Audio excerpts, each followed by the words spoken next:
আল্লাহ তুমি আমার গুনাহগার উম্মতকে বাঁচাও।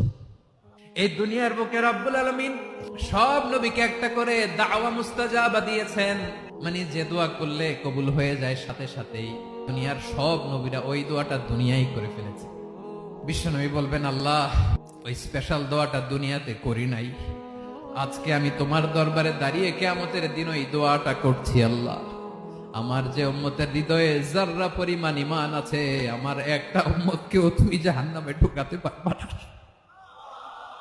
বিশ্বনবী পাগলের মতো একবার হাউজে কাউসারে যাবেন, একবার সিরাতে যাবেন, একবার পুলসিরাতের দিকে, একবার হাউজে কাউসারের দিকে, পাগলের মতো দৌড়াতে থাকবেন, তার কোন গুনাহগার উম্মত যাতে জাহান্নামে ঢুকে না যায়। উম্মতি উম্মতি, বিশ্বনবী আমার জন্য কাঁদবেন, আপনার জন্য কাঁদবেন, আমাদের জন্য সেদিন কেঁদে কেঁদে জাহান্নামের দরজায় দাঁড়িয়ে আমাদেরকে টেনে টেনে জান্নাতে ঢুকাবেন।